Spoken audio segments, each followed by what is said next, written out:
Tudo bem? Seja bem-vindo. Estou ótimo, muito obrigado, muito grato por esse convite.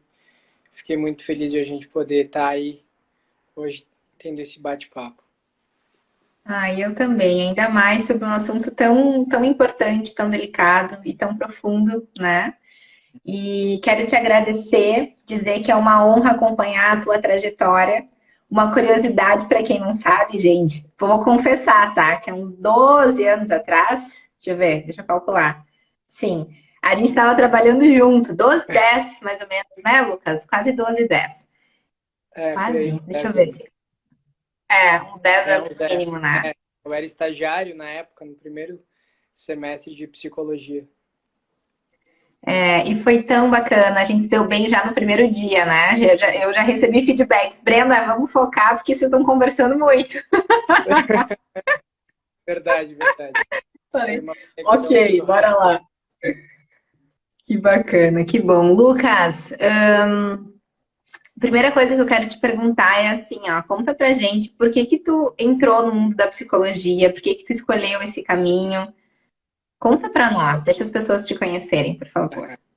Então, na verdade, Brenda, a psicologia entrou na minha vida muito cedo, né? Desde muito pequeno, na verdade, a psicologia entrou na minha história.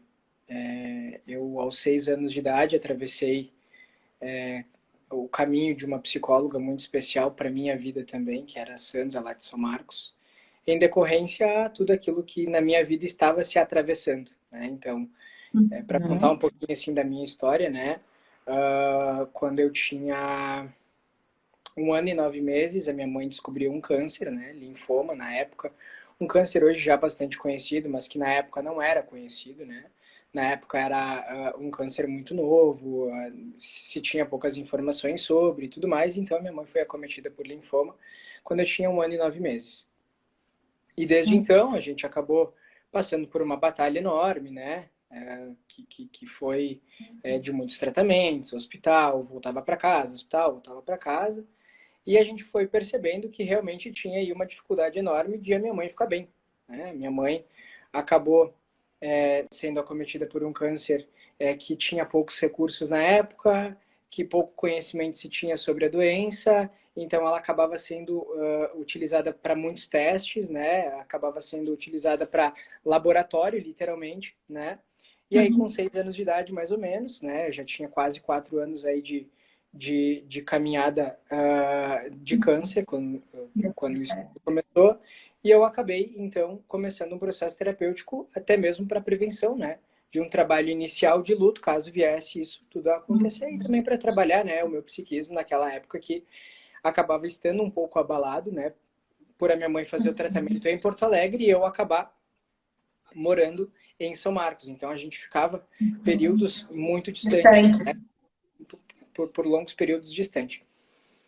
Então, a psicologia ela começou a entrar na minha vida aí, né? Começou a entrar quando eu Uhum. iniciei o processo terapêutico e eu me encantei já pela psicologia de cara, né? Eu me apaixonei muito pela psicologia porque realmente foi o que me trouxe a possibilidade de dias melhores também para o meu futuro, né? Então, começando com esse trabalho de luto antecipatório, mas que também, né? Não falando só de luta antecipatória aqui, foi sendo trabalhado depois ao longo da minha jornada de luto quando a minha mãe partiu quando eu tinha 8 anos de idade. Então, a minha travessia na psicologia começou aí.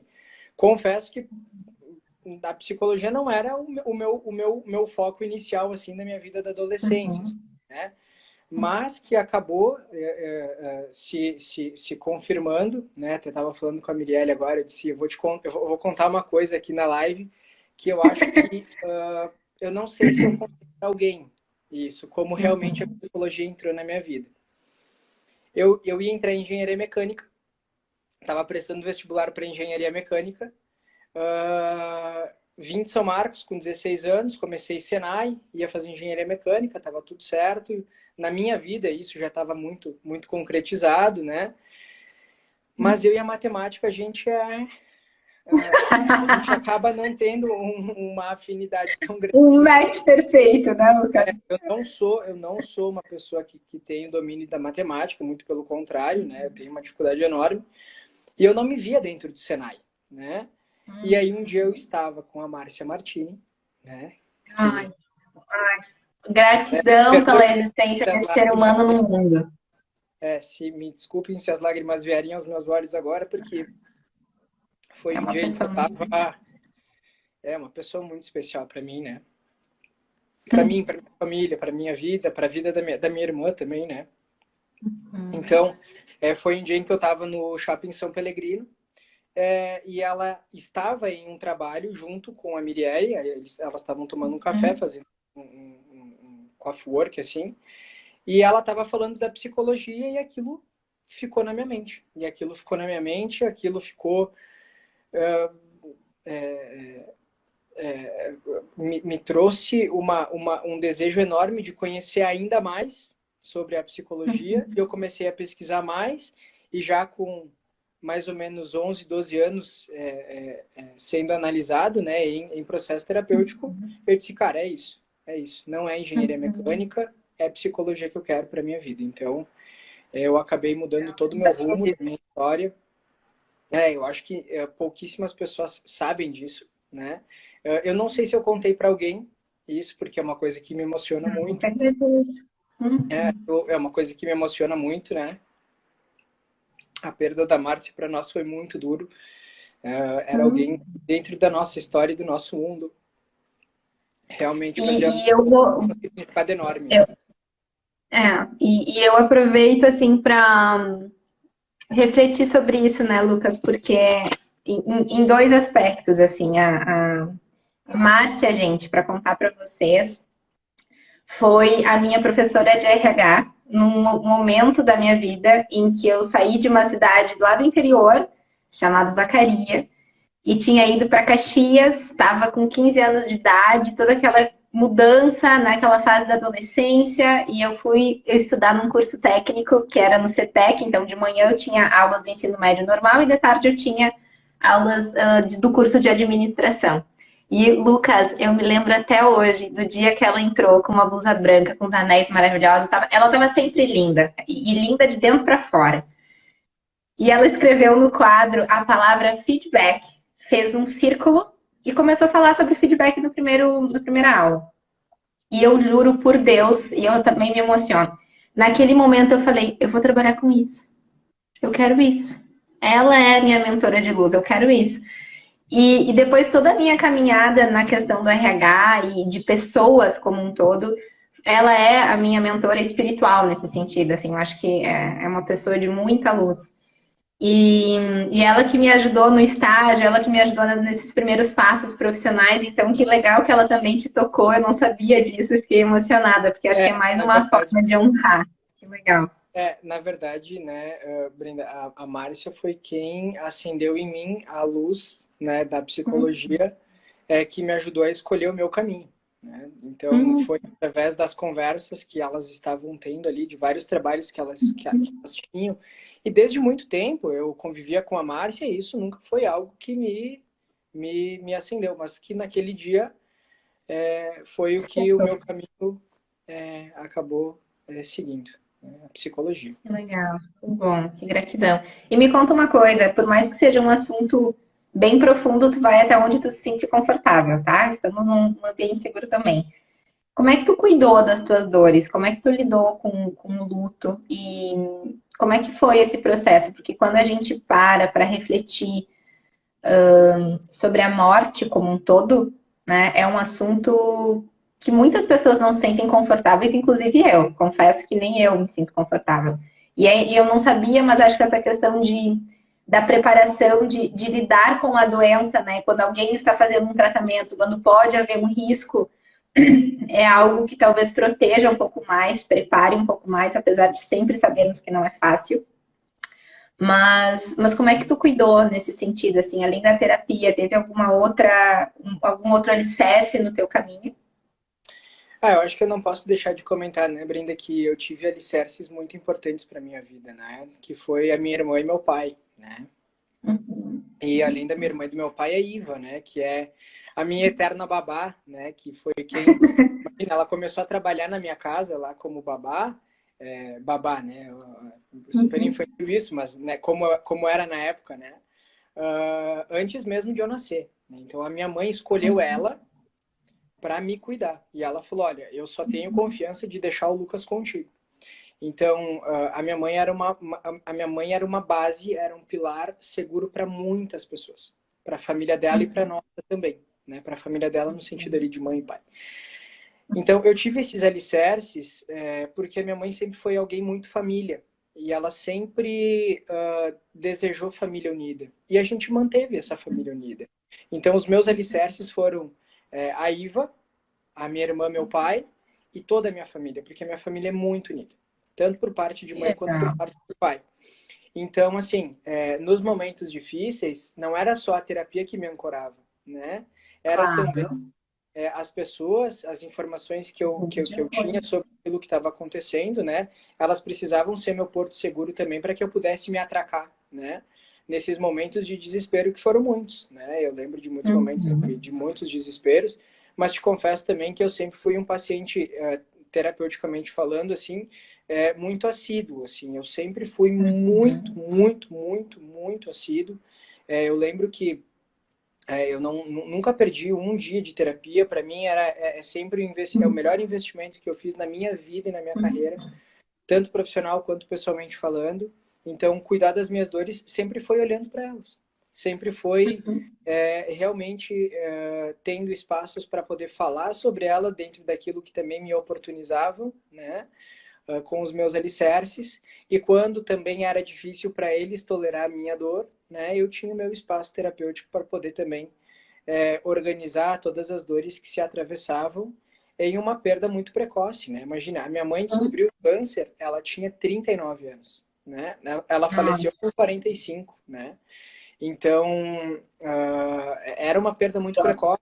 Para nós foi um terror, né? Foi aterrorizante, assim, aquele momento de travessia, né? Mas que uhum. hoje eu olho para trás e eu sou muito grato por tudo que eu vivi também. Porque eu entendi na Uhum. minha vida e em essência que a morte não é o oposto da vida. Ela é o ponto final que compõe esse livro todo, né? E Uhum. quando eu consegui entender isso dentro de mim, né, que a morte é só o ponto final desse livro lindo que é a nossa vida, eu consegui transformar também o tema luto e o tema morte dentro de mim e pude trabalhar com isso de uma forma muito mais leve e que hoje olha, se Teu tem uma propósito. o meu propósito de vida, a espiritualidade, né, que vai para além da religião, é isso, né? Meu sentido de Uhum. vida é poder trabalhar cuidando de pessoas que também atravessaram esse mar turbulento que é Uhum. a perda de pessoas que nós amamos. Que bacana, que lindo. E Lucas, é possível transformar o luto em amor? Eu acho que na verdade a gente precisa transformar esse tema dentro de nós, né? Porque quando a gente fala de luta, a gente está falando de amor, né? Quando a gente Uhum. fala de luto, é uma reação que nasce depois que uma perda é, querida acontece. Uhum. E essa dor que nasce depois da perda só nasce porque existiu o amor. Então é muito interessante quando as pessoas me dizem assim, nossa, era muito engraçado, Brenda. É muito curioso isso, porque eu entrei na faculdade falando, não, eu vou trabalhar com luto e eu vou trabalhar na LUSP, que é hoje o instituto no qual eu trabalho, desde o primeiro dia, né? E as pessoas me olhavam assim com cara do tipo, meu, o que que tu tá falando, sabe? Vai trabalhar com morte, né? E eu sempre gostei muito, né? Eu adorava o tema, assim, eu busquei informações desde o início da minha faculdade. Eu me lembro disso. Eu fiz duas formações em 2014 e 15, entrando na faculdade em 2013, né? Então, era um tema que me deixava muito afoito, assim, para estudar. E eu entendo hoje o que as pessoas querem me dizer pela dificuldade que elas têm de olhar para a morte. Mas eu só cuido de amor dentro do consultório. Eu cuido de histórias magníficas de amor. Eu cuido de histórias de Uhum. amor em essência. De dor, sim, de dor, mas a dor que nasce da perda, de um amor que sempre existiu. Uhum. Então, quando a gente vai limpando essa dor que fica da perda e a pessoa vai se ajustando, se adaptando ao mundo sem esse amado, vai ficando somente o amor e uma saudade amorosa. Uma saudade Uhum. que preenche o peito quando se lembra e se rememora todas as lembranças e as experiências de vida que se atravessaram com aquela pessoa amada que atravessou o teu caminho. Então, hoje, quando eu digo, eu trabalho com luta, as pessoas me olham incrédulo, eu digo, mas olha, eu trabalho com muito amor, né? Eu só falo de amor no consultório. Eu só falo de uma dor Uhum. que nasce da perda, mas de um amor que sempre esteve presente. Então, na verdade, quando a gente fala de amor, quando a gente fala de luta, a gente fala de amor também. É um Uhum. sinônimo. Até tem um livro do Rodrigo Luz, deixa eu ver se eu tenho ele aqui comigo. Tenho aqui, que se chama Luto, é outra palavra para falar de amor. Ai, Então, que lindo, é isso. Bel. Esse livro é um livro para a gente Uhum. ter na cabeceira da cama. Assim, para Uhum. gente. Eu nunca li sobre isso, mas eu vou me experimentar. É, é que é isso, né, Bre? A morte não é o oposto da vida. Uhum. Uhum. A morte E eu acho compõe que é um bom a vida. exercício, sabe? Para a gente expandir esses ângulos mortos, inclusive de receios, de tabus, e de oferecer ajuda também para isso, né? Porque a pandemia trouxe, acho que potencializou e acelerou esse contato com a morte, porque muitas pessoas perderam seus entes queridos. E muitas pessoas não estão sendo acolhidas, não estão conseguindo lidar com isso de uma forma, transformar o luto em amor, né? E aí entra, isso gera uma dor psíquica, correto? É, O que a gente pode, o que significa dor psíquica? Então, a dor psíquica ela pode ser ocasionada por um ou por uma sucessão de acontecimentos que nunca foram trabalhados, né? Só queria fazer uma ressalva antes de entrar nesse quesito, que assim, uma coisa que nos preocupa muito é que é verdade, Bre, a pandemia nos trouxe a possibilidade de olharmos de uma forma diferente para a morte, em decorrência a todas as queridas pessoas que nós perdemos dentro do nosso mundo. Mas a forma como nós estamos encarando essa realidade nos preocupa muito mais do que nos dá a possibilidade de um enfrentamento seguro. Porque muitas pessoas não estão cuidando das suas próprias mortes, né? Eu agora não vou saber precisar o número de mortes por Covid, mas se eu não me engano, 600, 700 mil aqui no Brasil, né? Uhum. E se a gente for pensar que o luto sempre acontece de 6 a 8 vezes o número de mortes, a gente está falando de mais de 5, 6 milhões de pessoas enlutadas, fora aquelas que a gente nem sabe, né? De um luto que nunca foi cuidado, né? Ou que desse número, eu me arrisco a dizer, 90% dessas pessoas não tiveram um acompanhamento, não têm informações, acabam Não vivendo, buscam isso, né? não buscam, mas também às vezes nem têm recursos para buscar tudo isso, né? Não tem recursos de informação, muitas vezes também, para procurar um acompanhamento, né? E aí sim, ocasionando essa dor psíquica, porque ela pode ser, a pessoa pode ter como uma consequência da dor psíquica por um evento de morte ou por uma sucessão de eventos que aconteceram na vida dela que nunca foram trabalhadas, né? Uhum. E o que significa dor psíquica? Significa que há um transborde.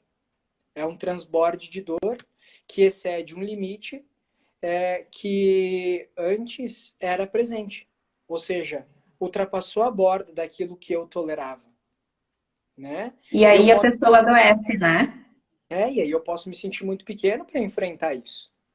E na verdade eu Uhum. preciso entender que não é que eu sou pequeno para enfrentar isso, é que a experiência que me atravessa é muito grande. Ou E que seja, eu ainda não tenho os recursos que eu preciso para poder enfrentar isso, né? Para poder aumentar o tamanho, talvez. exatamente. E poder entender que se eu não tenho recursos, bom, eu vou precisar ou ir atrás de recursos, desenvolver novos recursos internamente, parar para me pensar, parar para me analisar, ou buscar um terapeuta, ou buscar um amigo, ou buscar uma rede de apoio, ou buscar qualquer pessoa, né?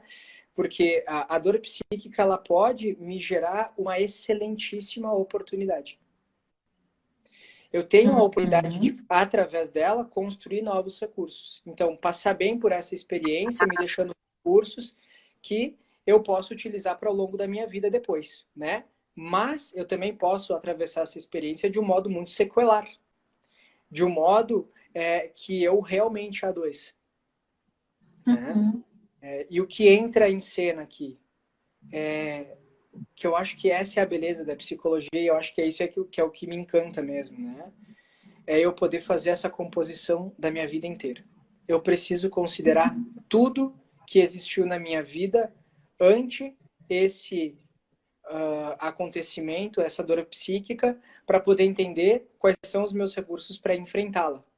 Então, eu preciso entender como eu vivenciei todas as minhas transformações da vida, a entrada na escola, a saída do peito, a inserção da comida, como os meus pais.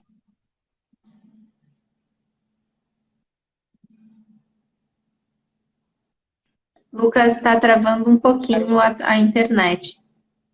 Para vocês também travou, As Lucas, só um pouquinho. transformações corporais, biológicas, a saída da infância, a saída da adolescência. Se eu tive Oi, oi. uma âncora, Oi, Lucas, tá me ouvindo? Estabilizou? tipo, Ah, eu te perdi, eu ouvi até a questão de amamentação, dessa transição do peito e só parei, só te ouvi até ali, desculpa. tá, ótimo. Então, essa vivência das transformações é o que realmente é um dos fatores que precisa ser considerado quando eu falo em dor psíquica, né? Se eu vivenciei todas as minhas transformações de forma segura, isso me dá recursos, né? Me faz ter informações armazenadas no meu banco de memórias, porque Uhum. cada transformação que a gente vive de forma segura, isso vai para o nosso banco de memórias, é uma informação que vai para o nosso banco de memórias. E que depois eu utilizo elas como sendo um fator que me dá segurança e me dá recurso para atravessar ela ou não. Então, esse é o primeiro fator e um dos fatores principais, como eu vivenciei todas as minhas transformações. Uhum. Segundo ponto importante, que rede de apoio eu tive e tenho hoje para atravessar essa dor psíquica que está me assolando, que está me atravessando, e que informações eu estou recebendo, né? É sobre tudo isso que eu estou vivendo. Porque, por exemplo, quando a gente começou no processo pandêmico, lá em março, abril, maio, junho, julho, diria que até o final do ano de 2020, nós tínhamos Uhum. poucas informações sobre como o processo da pandemia ia acontecer. À medida, e a gente se via muito inseguro. Então, tu via as pessoas tendo crises de ansiedade, crises de pânico, né? Manifestações comportamentais de um medo que estava sendo atravessado. E à medida em que a gente foi recebendo informações, a gente foi se tranquilizando, porque isso também, né, dentro desse cabedal de conhecimentos, daquilo que eu estou recebendo, daquilo que eu já recebi, eu consigo construir recursos para atravessar essa dor psíquica, né? Cada um tem uma forma Uhum. diferente de lidar com isso, porque cada cada história compõe fatores complicadores, fatores facilitadores, que eu preciso considerar nesse momento. Fatores facilitadores são uma família, um social e uma cultura que construa comigo relações seguras, que me oportunizem espaços para falar de dor, para falar de amor, para falar de raiva, para falar de tristeza, de choro, de amor, de reparações, de pedir desculpa. E aí vai me dando segurança psíquica para mim poder viver as minhas dores de uma forma a explorar o mundo, né? Ou fatores complicadores. E aí, só para terminar, os fatores facilitadores me trazem recurso. Os fatores complicadores Uhum. é uma família que não cria conexão, uma família que deixa a criança à margem do desamparo e da solidão, faz com que a criança sinta que ela não tem com quem contar ao longo da vida toda para dar amparo e ancoragem a ela nos momentos difíceis. E aí é muito difícil atravessar uma experiência como essa sozinho, né? Então a gente Nossa, precisa muito. considerar que como a gente vive, e aí a gente vai pensando nos caminhos para o cuidado.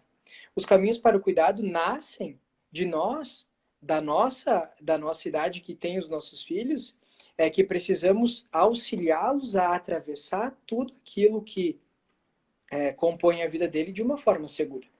A gente precisa construir uma relação segura com o nosso filho, a gente precisa potencializar a segurança psíquica do nosso filho. Esse é o primeiro caminho para o cuidado futuro, né? Uhum. E Muito profundo. Muito profundo. Eu estou processando aqui, sabe, porque me ocorreu o quanto as pessoas estão falando, e eu estou vendo mais esse movimento na rede social de educação emocional para as crianças, né? Só um ganchinho aqui. E aí teve uma pessoa que eu acompanho que ela disse assim, não adianta falar de educação emocional para as crianças se os pais também não têm esse vocabulário, essa vivência, esses recursos, né? E é aquilo que a gente vê nas organizações, que tu também lida um pouco com esse caminho, né? Não adianta falar só para as equipes se o líder não está preparado, se a hierarquia daquela estrutura, daquele sistema não está preparado para dar conta desse recurso, né? Ou conta dessas demandas. isso, sabe, Bre, sendo hoje um terapeuta infantil, né? ah, eu acompanhando muitos pais, eles também ficam à margem de não saber como lidar, porque também não tiveram as suas dores cuidadas. A gente vê, quando a gente olha para trás, para os nossos pais e para os nossos avós, eles vieram de um tempo em que a sociedade pouco falava sobre autocuidado. E outra, pouco falava sobre segurança psíquica. Então, como a gente também tem que olhar para esses pais com um olhar amoroso de quem também não recebeu instruções na experiência. Porque é diferente Uhum. ter recebido instruções na experiência, ou seja, ter vivido isso, do que tu só Depois, falar né? isso teoricamente. Porque teoricamente, às vezes, a coisa não aplaca, né? Uhum. Liga. Agora, quando tu vive na experiência, as coisas realmente se facilitam muito. E eu preciso também entender que eu acho que é isso que também vem das organizações, né? Por ter vivido muito o mundo corporativo, ah, Uhum. por muitos anos eu percebi as pessoas julgando muito os copos cheios das pessoas que estavam ao nosso redor. Sem a gente perceber que naquele copo cheio existia um ser em sofrimento. E isso é um sintoma Uhum. muito importante. Né? É um sintoma muito importante que quer nos mostrar que ninguém tem tempo para cuidar da dor de ninguém, porque ninguém tem tempo de cuidar da sua própria dor. Né? E entender que dor psíquica é uma dor que invade o corpo biológico. A gente não está falando só Claro. de psiquismo, a gente está falando de biologia. Porque, vamos lá, a dor psíquica, que acontece através daquele evento, gera um gasto, um estresse, né? Uma excitação de pensamentos, um bombardeio de excitações negativas, que faz com que a gente tenha um gasto de cortisol enorme e que a gente tenha uma falha imunológica enorme e que a gente fica suscetível a gripes, doenças ou até doenças mais graves, né? Uhum. Então, o cuidado com as pessoas não é só o cuidado psicológico, mas é o cuidado biológico É. também. Então, Uhum. cada pensamento, cada sentimento aciona o nosso sistema límbico, que exige respostas biológicas, e com isso gasta o nosso combustível. Então, por que que tu vê as pessoas nas empresas sempre se arrastando, né? O que que esse arrastar quer dizer, né? Dentes, dor É de porque cabeça. e a gente julga muito a questão dos atestados, né? Mas o que que esse atestado está querendo nos mostrar a fundo? Uhum. O porquê esse corpo biológico está falhando tanto? Está ficando tão suscetível a tantas doenças, né? Eu preciso entender se isso não é emocional. Eu preciso entender se isso não é psíquico, né? Eu preciso ancorar essas pessoas a conseguir caminhar de uma forma mais segura no mundo também. Exato. E nesse espaço de poder ancorar é onde o trabalho não só de prevenção, mas de promoção da saúde emocional é tão importante, né? Porque pode ser que neste momento eu não esteja passando por uma crise, eu não esteja passando por um sofrimento, eu não esteja lidando com isso, mas quem eu não estou livre disso, né? Ninguém está. Então, ajudar as pessoas a entenderem esses recursos. E aí a questão da preparação, da capacitação, do treinamento, da própria terapia, né, de poder lidar com essas coisas, porque quando a gente mexe sempre aparece coisas, né? Ontem a Renata falou muito sobre isso também. Quando a gente não está no nosso papel, no nosso lugar, o corpo ele também começa a, quando a gente não resolve os nossos emaranhados, né? O corpo vai dando sinais. E aí o suicídio acaba sendo muitas vezes quando essa dor psíquica ela não é, ela transborda, como você referiu, e ela não é lidada, ela não é tratada, o suicídio pode ser um caminho, né?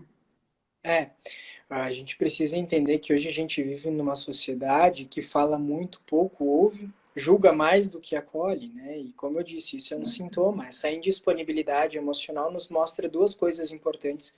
Uma delas nós falamos há pouco, é que a gente não é ensinado socialmente a falar das dores. A gente aprende que dor significa fraqueza, fragilidade, né?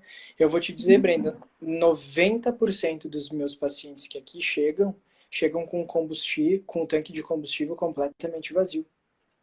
Por quê? Porque chega no momento onde a dor já extrapolou o limite. Então, Já não tem mais poucos forças lá. pacientes, pô, olha, eu vou te dizer que uns 2 ou 3, 4, no máximo, pacientes chegam aqui e dizem para nós assim: olha, eu estou no melhor momento da minha vida e é por causa que eu estou no melhor momento da minha vida que eu tenho energia para me pensar. Então, tu chega e tu diz: olha que ótimo, que bom que tu veio nesse momento de vida, né? Porque é isso, a gente precisa entender que não é quando o tanque está vazio é que eu preciso procurar, que eu preciso ir me cuidar. É quando o tanque está cheio, Uhum, né? E uhum. o suicídio nos denuncia muitas coisas. E a gente precisa prestar muita atenção nas denúncias do suicídio.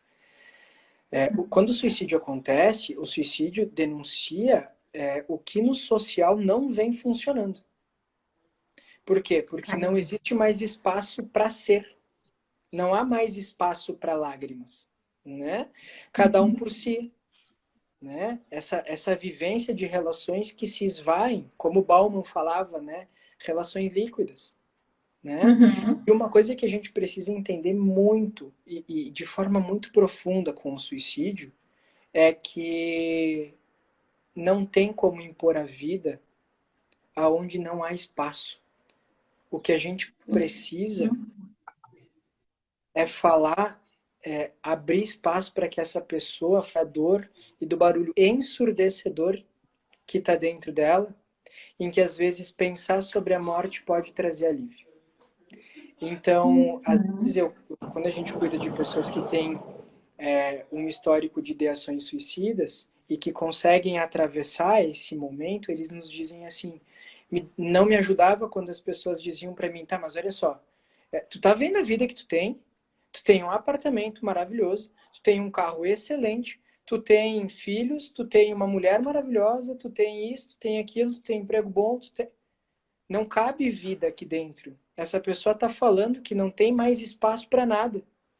Um copo cheio, não cabe mais água. Eu preciso retirar aquilo que está dentro para que possa, através daquilo que eu conseguir retirar, me abre a Uhum. oportunidade de talvez conseguir incluir um pouco mais de vida na vida dessa pessoa. Então, quando a gente fala de suicídio, a gente está falando desse problema social que a gente tem que não vem funcionando, né? A gente precisa abrir espaço para as pessoas falarem da dor. Falar como? Perguntando para elas o que está tão insuportável, né? O que não vem te ajudando, ou o que vem acontecendo, ou o que vem te acometendo ao longo da tua vida, que tem sido tão difícil, que tem te feito pensar em desistir. E é Uhum. interessante, né? Tu falou uma coisa importante, Brenda. Uh, é que tempo a gente tem hoje para pensar sobre como nós estamos vivendo, o que nós estamos vivendo, porque o ser humano não é feito de fatos. O ser humano é feito do efeito dos fatos. Então, é o efeito dos fatos que me constrói, que me constitui, que me faz ser quem eu sou. É o efeito dos fatos, não são os fatos. Eu aqui dentro do meu consultório atendo muitas pessoas enlutadas. Se em algum momento do meu dia ou da minha semana eu não parar e pensar, bom, que efeito teve o atendimento de tantas pessoas assim na minha vida, seja no meu espaço terapêutico, seja na corrida, que para mim o esporte é a minha válvula de escape, ou que seja meditando, que seja parando para fazer uma janta para mim, ou para minha namorada, ou para minha família, que eu tenha um tempo para parar para refletir, né? Se eu Isso não também entender que abre alguma espaço para empresa... cuidar de você, né, Lucas? Isso abre Exato, espaço para cuidar de quem precisa. exato. E o mais importante também no meio disso é entender que a gente precisa parar para se pensar. A gente precisa, inclusive, pensar que tipo de relações nós estamos construindo ao longo da nossa vida. Porque se a gente constrói relações como o mundo corporativo muitas vezes nos provoca a construir, que é de uma forma de, às vezes, derrubar tudo que está ao nosso redor para a minha subida, eu construo relações autodestrutivas. E eu construo aí uma autodestrutividade dentro de mim mesmo, né? Porque muitas empresas têm um olhar muito objetificado para o ser humano, coisificado, né? Eu tive em alguns momentos da minha carreira, a oportunidade de acompanhar algumas construções de planejamentos estratégicos. E aqui eu não estou fazendo um protesto a empresas, né? Muito pelo contrário, tem muitas empresas que trabalham maravilhosamente bem o emocional dos seus funcionários. Mas é isso, eu preciso dar valor ao ser humano. Né? Eu preciso enxergar o valor que o humano tem e o valor que relações humanas têm para a vida de todos e para a vida em comum, para a vida do cosmos. Né? Na construção dos planejamentos estratégicos, às vezes ficava lá no topo do planejamento estratégico, ser líder do segmento. O que isso quer me dizer? Líder do segmento. E todos os planos de ações voltados ao olhar para o concorrente. Por que eu olho Nunca tanto para para dentro, né? Por que eu olho tanto para a grama do vizinho? Que ambiente eu estou construindo? Né? Tem empresas que a gente atende aqui que tem histórico elevadíssimo de suicídios. Que ambiente essas empresas estão construindo? E como se pensar em meio a isso? Essas relações que duram apenas o tempo que eu necessito. Né? Essas relações líquidas, como o Bauman falava, como eu disse anteriormente. E o que a gente precisa aprender no meio disso tudo, Brenda, olha, ao longo da minha jornada de vida, mas também da minha jornada profissional inicial, é que o melhor remédio para um ser humano é outro ser humano. Quando eu consigo construir essa visão, é porque eu também consegui enxergar a mim no meio disso tudo. E se eu tenho a capacidade de olhar para o outro com compaixão, com menos julgamento, com mais acolhimento, não significa que eu não tenha capacidade para ser assertiva, não significa que eu não consiga dizer não. Eu acho que muitas vezes as pessoas também polarizam. Não vou ser assim porque isso não me dá esse espaço, né? É uma matemática, uma lógica aqui que quase que medos imaginários, sabe? Eu não quero elogiar muito porque vai que estraga. São aquelas coisas que a gente escuta da sociedade, dos sistemas e que não faz sentido, né? E a partir do momento em que eu vou me ancorando nessas crenças, porque são crenças, aí as pessoas não são gratas, as pessoas não cuidam de si, as pessoas não se reconhecem, aí vai ficando tão pesado, vai ficando tão pesado, e aí realmente colocar, esvaziar essa pressão, né? Descomprimir essa pressão para ter espaço para falar sobre as dores, para falar o que está acontecendo, para falar sobre o que está sentindo. Hoje de manhã eu passei por uma situação que no final de um treinamento aqui em Portugal com um cliente, o pessoal falou, olha, eu estou saindo bem, eu estou saindo mais leve, porque eles tiveram esse espaço para fazer esse processo, né? De se externalizar o que está sentindo e alguns problemas que estão acontecendo. E teve uma que disse assim, eu tô decepcionada comigo. E aí eu perguntei, tu gostaria de evoluir, né, elaborar essa tua conclusão, por que tu tá decepcionada contigo? Ela disse assim, porque muitas coisas que eu tô vivendo, eu gerei. Muitos conflitos que eu tô vivendo, eu gerei. Não é confortável lidar com isso. Eu falei, isso é uma excelente conclusão para começar a buscar novos comportamentos, para começar a buscar novos recursos, novos modelos, né? Então acolhe isso e a gente vai ter tempo para desenvolver. É, Então, poucos se dão conta, né, Lucas? poucos se dão conta. E tá aí o nosso papel de poder, através daquilo que a gente também vai alcançando, conseguir criar, estimular essas pessoas a pensarem dessa forma, né? Uhum. É bem importante que quando eu consigo transformar esse olhar cindido, que é quando eu atendo pais também vem uma coisa assim, né? A gente está atendendo crianças lá e tal, percebe uma questão de afeto que fica bem desorganizada com essa criança e a gente atendendo os pais e os pais dizem com todas as letras achando que tem uma razão enorme. Não, eu não digo que amo porque eu vou criar um ser frágil, né? Então amor é igual a fragilidade, né? E isso é um equívoco enorme, né? Porque se existe algo que constrói segurança psíquica, é a possibilidade de um lugar para voltar sempre, dentro do coração de cada um que vivencia essa vida com a gente, né? Então, quando eu consigo ter essa capacidade, que eu consigo estimular as pessoas a olharem para si, elas terão, através disso, a oportunidade de olhar para o outro também, né? A medicina é muito sábia. A medicina tem os princípios éticos lá dela, que benevolência, não maleficência, equidade e o último é autocuidado, né? Ou seja, fazer o bem, não fazer o mal, ser igualitário e se cuidar. Talvez deva ter mais um ou dois, eu não me lembro todos agora, mas o autocuidado é um imperativo ético. Se eu não me cuido, eu tenho risco de não fazer o bem, de não ser justo, de não ser igual. Então, se eu me cuido, eu crio relações humanizadoras que me possibilitam a pensar que se dói para mim, dói para o outro. Se não faz bem para mim, não faz bem para o outro. Então, eu não vou fazer aquilo que tem aquela frase, aquele ditado bem eu ouço isso desde pequeno. Não faça para o outro aquilo que tu não gostaria que fizesse para ti. E essa frase é muito profunda, porque quando eu consigo internalizar essa frase, eu consigo entender que eu estou me enxergando, porque eu consigo enxergar a dor do outro. Se eu sofro, o outro sofre. E o suicídio, Brenda, denuncia isso. Denuncia esse oposto de relações coisificadas, de relações rápidas, de relações líquidas, de relações objetificadas, né? Em que não há espaço para mais nada. E o suicídio também nos mostra, né? A gente não pode não deixar de falar que também mostra que talvez a caixa de ferramentas dessa pessoa foi construída de uma forma mais fragilizada. Sim, é verdade. Pode ter havido fatores complicadores, né? Pode ter havido uma falta de rede segura, de escuta, né? Então, pode ter havido tudo isso e a gente precisa considerar isso. Mas, bom, se no mundo que eu estou vivendo e que eu estou percebendo que as pessoas ao meu redor não estão bem, eu preciso construir caminhos de cuidado. Trazendo de novo a medicina, na medicina, quando acaba a possibilidade de cura, que a pessoa entre em cuidados paliativos em terminalidade, é onde se abre o caminho para milhões e milhões de oportunidades a mais para o cuidado. Porque cura significa um conserto. O cuidado é um acompanhamento. Então, através do cuidado, eu consigo, inclusive, dar um sentido para a partida dessa pessoa.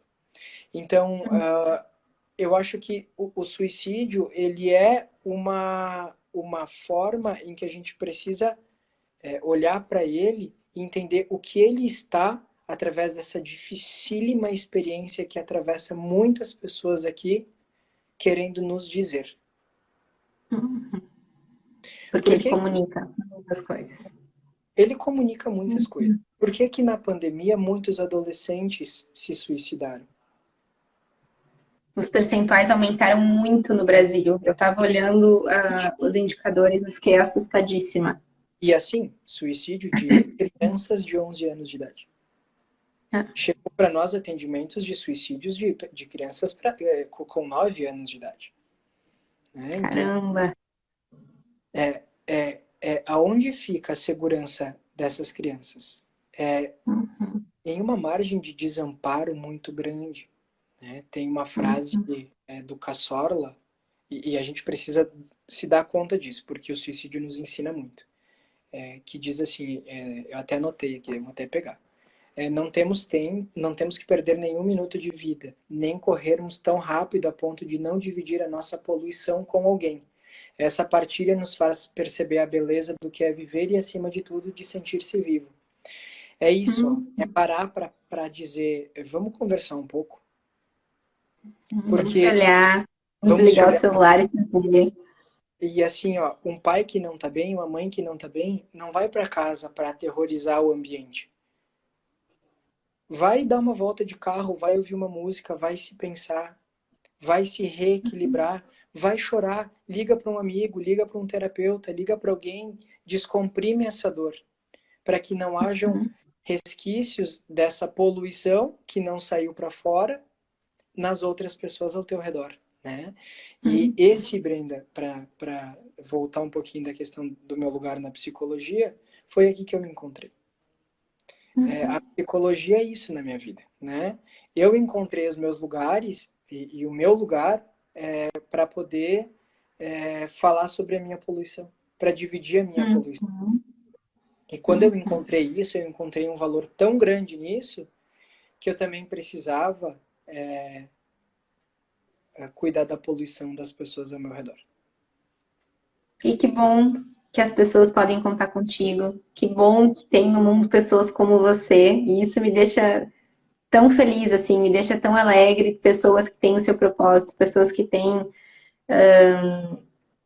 sua ética, né, o seu conhecimento. Sabe que a Miri fez algumas contribuições ao longo da nossa fala, eu não quis te interromper, mas tem umas coisas que ela disse aqui que eu só queria te perguntar para a gente também não se estender muito, tá? Ela disse assim, ó, seria importante falar sobre o que não se diz quando as pessoas estão passando por dor. Quer comentar alguma coisa nesse sentido?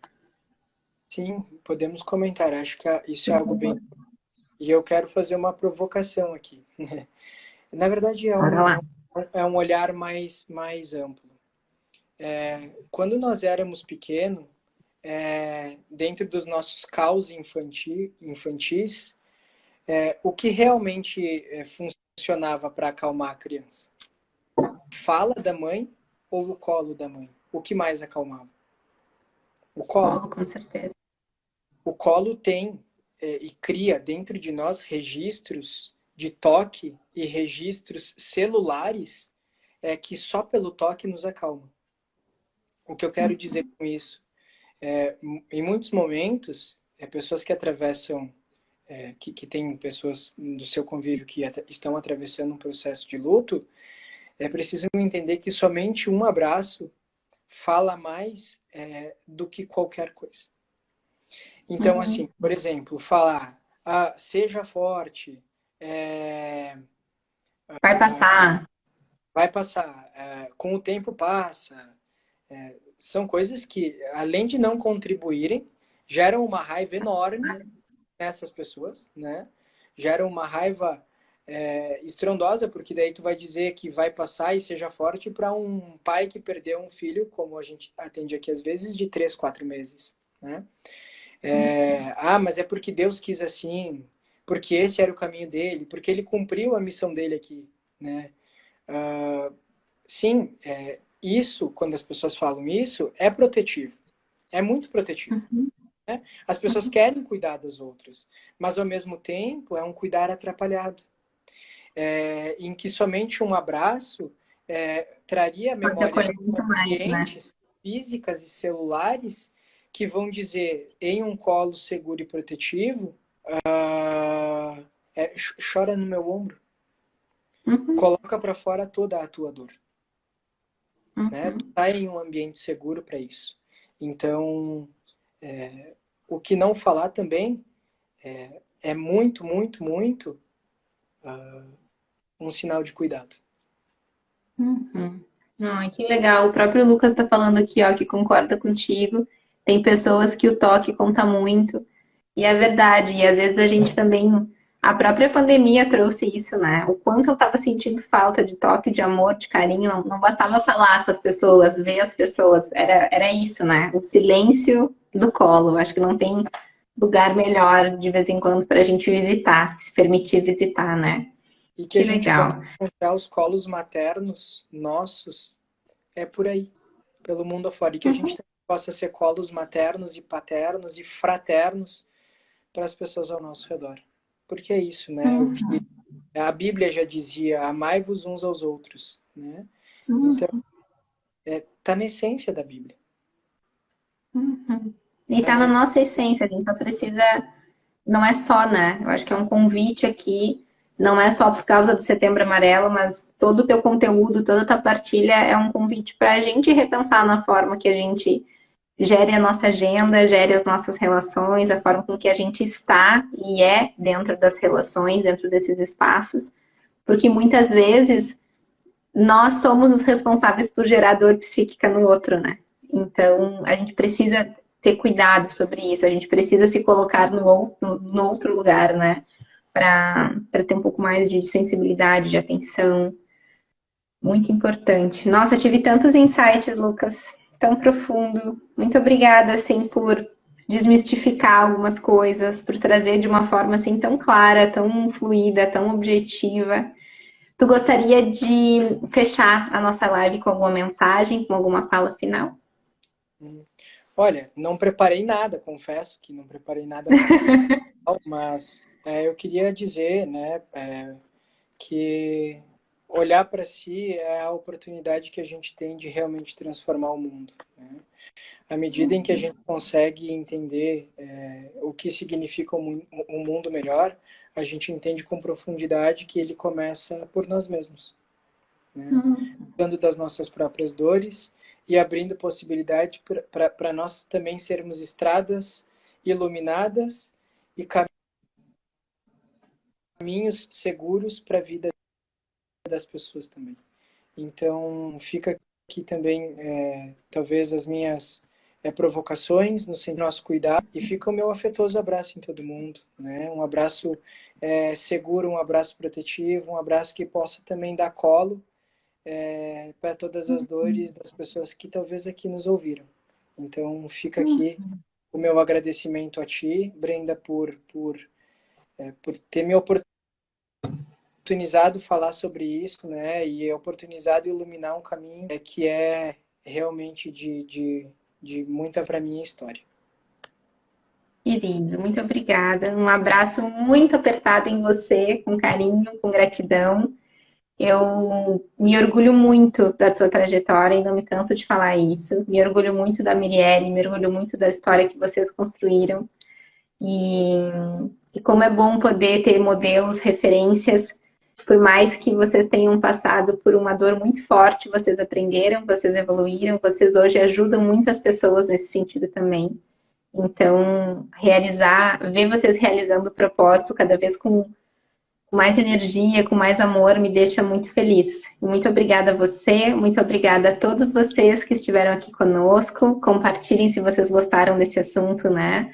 Que se tocou vocês de alguma forma com pessoas que talvez possam estar passando por isso, que precisem receber essa mensagem, acima de tudo, receber essa informação. E amanhã eu espero vocês para a gente falar com a Flávia Pessato. Também vai ser uma conversa muito maravilhosa, às 18 horas e às 22 aqui de Portugal.